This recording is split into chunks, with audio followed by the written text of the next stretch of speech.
নমস্কার। শ্রী শ্রী রামকৃষ্ণ কথামৃত। ঠাকুর শ্রীরামকৃষ্ণ দক্ষিণেশ্বরে নরেন্দ্রাদি অন্তরঙ্গ অন্যান্য ভক্ত সঙ্গে। দ্বিতীয় পরিচ্ছেদ। কামিনী কাঞ্চনী যোগের ব্যাঘাত, সাধনা ও যোগতত্ত্ব। শ্রীরামকৃষ্ণ দক্ষিণেশ্বর মন্দিরে ভক্ত সঙ্গে বিরাজ করিতেছেন। বৃহস্পতিবার, শ্রাবণ শুক্লা দশমী তিথি, 24শে আগস্ট 1882 খ্রিস্টাব্দ।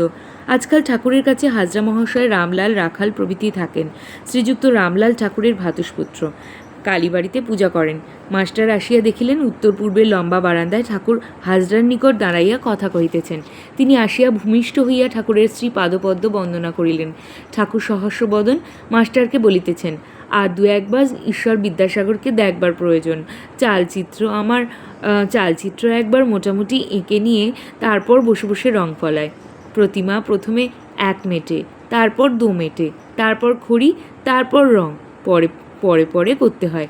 ঈশ্বর বিদ্যাসাগরের সব প্রস্তুত, কেবল চাপা রয়েছে। কতগুলি সৎ কাজ করছে, কিন্তু অন্তরে কি আছে তা জানে না।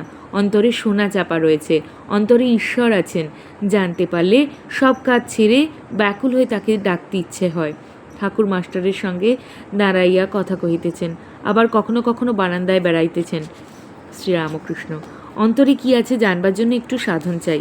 মাস্টার: সাধন কি বরাবর করতে হয়? শ্রীরামকৃষ্ণ: না, প্রথমটা একটু উঠে পড়ে লাগতে হয়, তারপর আর বেশি পরিশ্রম করতে হবে না।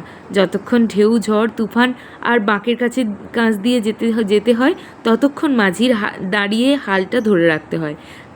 সেইটুকু পার হয়ে গেলে আর না।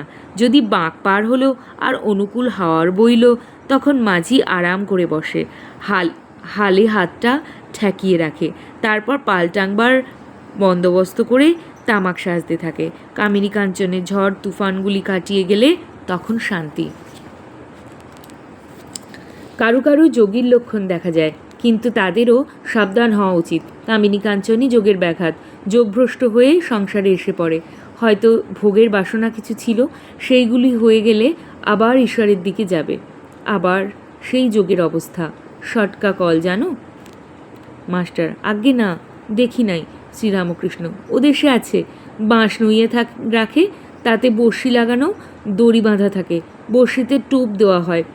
মাছ যেই টোপ খায়, অমনি সরাত করে বাঁশটি উঠে পড়ে। যেমন উপরে উঁচু দিকে বাঁশের মুখ ছিল, সেইরূপই হয়ে যায়। নিক্তি: একদিকে ভার পড়লে নিচের কাঁটা উপরের কাঁটার সঙ্গে এক হয় না।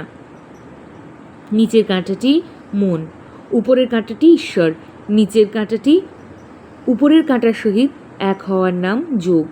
মন স্থির না হলে যোগ হয় না। সংসার হওয়া মনরূপ দ্বীপকে সর্বদা চঞ্চল করছে। ওই দ্বীপটা যদি আদপে না নড়ে, তাহলে ঠিক যোগের অবস্থা হয়ে যায়। কামিনী কাঞ্চনই যোগের ব্যাঘাত। বস্তু বিচার করবে। মেয়ে মানুষের শরীরে কি আছে? রক্ত, মাংস, চর্বি, নাড়িভুড়ি, কৃমি, মুদ, বিষ্ঠা, এইসব। সেই শরীরের উপর ভালোবাসা কেন? আমি রাজসিক ভাবের আরোপ করতাম ত্যাগ করিবার জন্য। সাধ হয়েছিল সাচ্চা জরির পোশাক পরব, আংটি আঙুলে দেব, নল দিয়ে গুড়গুড়িতে তামাক খাবো, সাচ্চা জরির পোশাক পরলাম। এরা মথুরবাবুরা আনিয়ে দিলেন। খানিকক্ষণ পরে মনকে বললাম, মন, এর নাম সাচ্চা জরির পোশাক। তখন সেগুলোকে খুলে ফেলে দিলাম। আর ভালো লাগলো না। বললাম, মন, এরই নাম শাল, এরই নাম আংটি, এরই নাম নল দিয়ে গুড়গুড়িতে তামাক খাওয়া। সেই যে সব ফেলে দিলাম, আর মনে ওঠে নাই। সন্ধ্যা আগত প্রায়। ঘরের দক্ষিণ পূর্বের বারান্দায় ঘরের দ্বারের কাছে ঠাকুর মনির সহিত নিভৃতে কথা কহিতেছেন। শ্রীরামকৃষ্ণ: যোগীর মন সর্বদাই ঈশ্বরেতে থাকে, সর্বদাই আত্মস্থ। চক্ষু ফ্যালফ্যালে দেখলেই বোঝা যায়। যেমন পাখি ডিমে তা দিচ্ছে, সব মনটা সেই ডিমের দিকে, উপরে নামমাত্র চেয়ে রয়েছে। আচ্ছা, আমায় সেই ছবি দেখাতে পারো? মণি: যে আজ্ঞা, আমি চেষ্টা করব, যদি কোথাও পাই। প্রণাম ঠাকুরমা, স্বামীজি, নমস্কার।